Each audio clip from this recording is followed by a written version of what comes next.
जिस NEET UG paper leak मामले ने देश भर के लाखों छात्रों और उनके परिवारों को झकझोर दिया, शिक्षा मंत्री को इस्तीफा देना पड़ा, उसी मामले की सुनवाई को तेजी से आगे बढ़ाने के लिए सरकार ने फास्ट ट्रैक कोर्ट का गठन किया था। उद्देश्य साफ था कि दोषियों को जल्द सजा मिले, छात्रों का भरोसा बहाल हो और ये संदेश जाए कि सार्वजनिक परीक्षाओं में धांधली करने वालों के खिलाफ सख्त कार्रवाई होगी। लेकिन जिस मामले में त्वरित न्याय की उम्मीद बंधी थी, उसकी पहली ही सुनवाई एक ऐसे कारण से टल गई जिसने कई सवाल खड़े कर दिए हैं। वजह यह रही कि सुनवाई के दौरान सीबीआई की ओर से कोई सरकारी वकील अदालत में मौजूद ही नहीं था। दरअसल दिल्ली के राउज एवेन्यू कोर्ट स्थित विशेष फास्ट ट्रैक अदालत में सोमवार को नीट यूजी 2026 पेपर लीक मामले की पहली सुनवाई हुई। ये अदालत विशेष रूप से सार्वजनिक परीक्षा अनुचित साधनों की रोकथाम अधिनियम 2024 के तहत आने वाले मामलों की सुनवाई के लिए बनाई गई है। लेकिन जब मामला अदालत में बुलाया गया तो सीबीआई की ओर से कोई लोक अभियोजक उपस्थित नहीं था।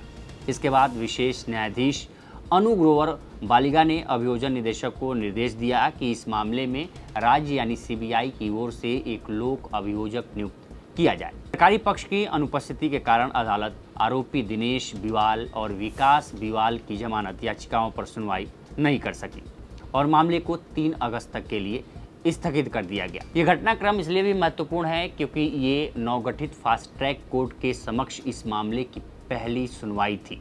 समाचार एजेंसी एएनआई और टाइम्स ऑफ इंडिया की रिपोर्ट के मुताबिक अदालत में अभियुक्तों की ओर से वरिष्ठ अधिवक्ता एपी सिंह मौजूद थे, लेकिन सीबीआई की ओर से कोई प्रतिनिधि नहीं पहुंचा।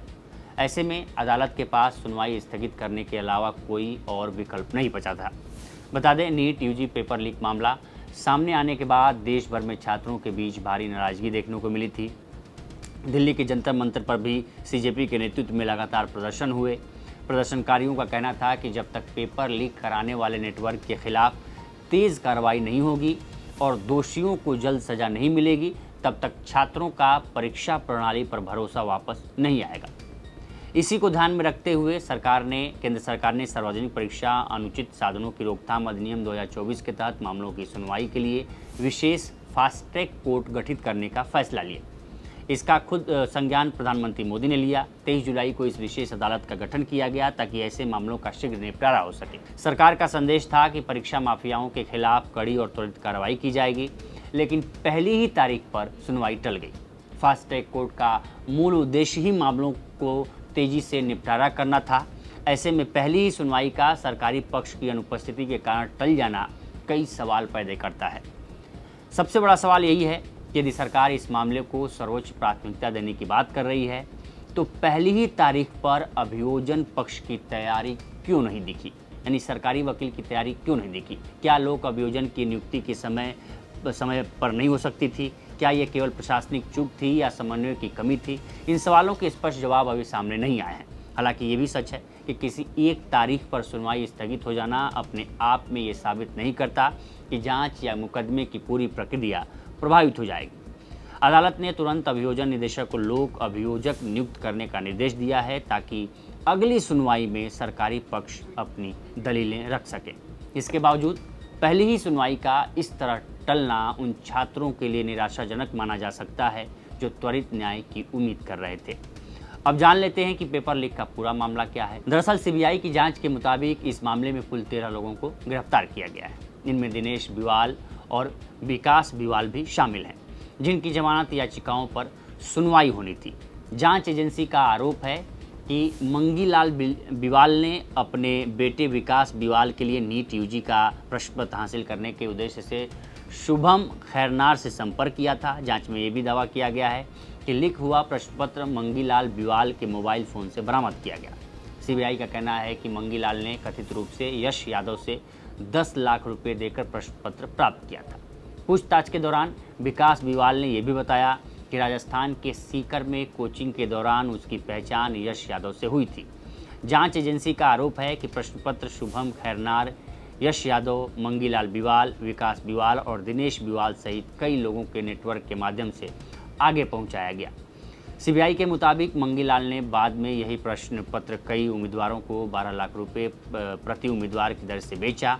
इन्हीं आरोपों के आधार पर भारतीय न्याय संहिता, भ्रष्टाचार निवारण अधिनियम और सार्वजनिक परीक्षा अनुचित साधनों की रोकथाम अधिनियम 2024 के तहत 12 मई 2026 को एफआईआर दर्ज की गई थी।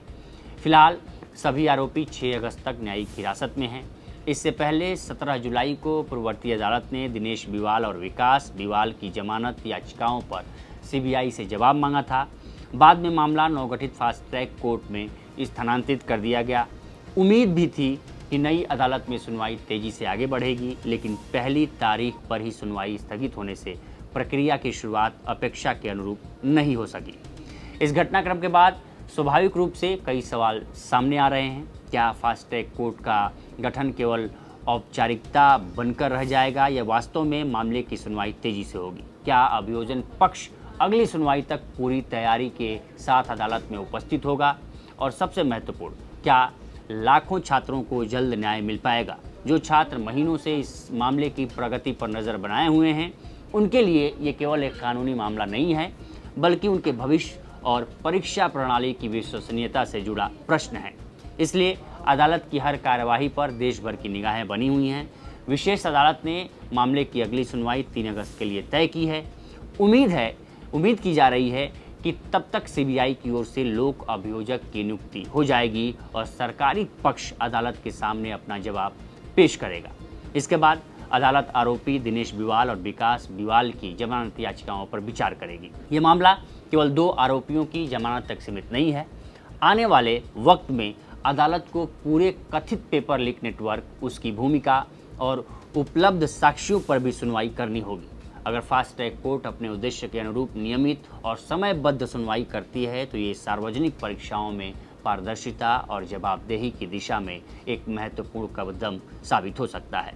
फिलहाल इतना ज़रूर कहा जा सकता है कि जिस अदालत से तेज न्याय की शुरुआत की उम्मीद थी, उसकी पहली सुनवाई का टल जाना एक असहज तस्वीर पेश करता है। यह घटना निश्चित रूप से ये याद दिलाती है कि त्वरित न्याय का वादा केवल अदालत बनाने से पूरा नहीं होता, बल्कि उसके लिए अभियोजन, जांच एजेंसियों और न्यायिक प्रक्रिया तीनों का समान रूप से तैयार और सक्रिय होना भी उतना ही आवश्यक है।